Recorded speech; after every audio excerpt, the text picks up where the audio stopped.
Understanding Omoiyari. Omoi means to be considerate or caring for others, while yari comes from the verb yaru and means to send something to others. Together, they encompass the notion of thinking of others and doing something to make others happier or more comfortable without expecting anything in return. It is the heightening of your awareness of the needs of those around you and acting in a considerate way to meet those needs. It is difficult to fully translate the meaning of omoiyari into English because it is a nuanced concept in Japanese culture that has so many layers of meaning. Omoiyari is an altruism, sympathy, empathy, encouragement, help, support, and compassion combined, but it also requires action. It is the ability to imagine another's feelings and personal affairs, including his or her circumstances. Hara, 2006. And to act in a way that would help. Altruism is wanting to give without an ulterior motive, while empathy ensures that you can understand the needs of others by imagining being in their situation. Sympathy emphasizes your concern for others while you find a way to compassionately tend to those needs.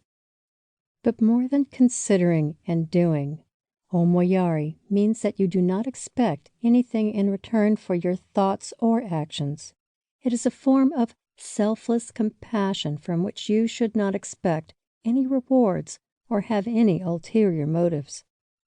Your decision to act should not be based on pity or superiority, nor should it be give or take. It should be entirely voluntary.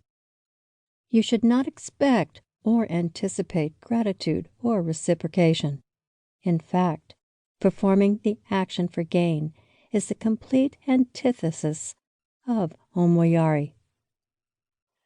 Omoiyari goes even farther. In my story, I mentioned that the cafe owner deduced the situation and did what was needed to make it better and to make me feel more comfortable. He anticipated my needs and acted in a compassionate way to meet those needs without expecting anything in return. This is the essence of the concept. You should be able to put yourself in someone else's shoes and think with compassion of what they may need in the future, near or far, and then provide it in such a way that creates a comfortable experience. Omoiyari combines intuitive understanding with empathetic listening while voluntarily performing an action meant to help another or the community as a whole. For instance, if you go to a restaurant where there are hooks provided for your bag, then you don't have to put your lovely new bag on the floor.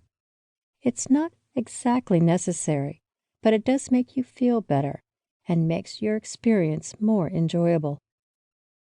When you can truly embrace and understand omoiyari, it involves empathetic consideration of another person that leads to voluntary action that is helpful, not meddlesome, and comes with some risk of self-sacrifice, but has no expectation of gratitude or reward. All of this may sound simple, but I know it is a lot to internalize and then act on in a way that remains true to the essence of omoiyari. In this next section, we will delve a bit more into what encapsulates omoiyari and how it can be applied to everyday living.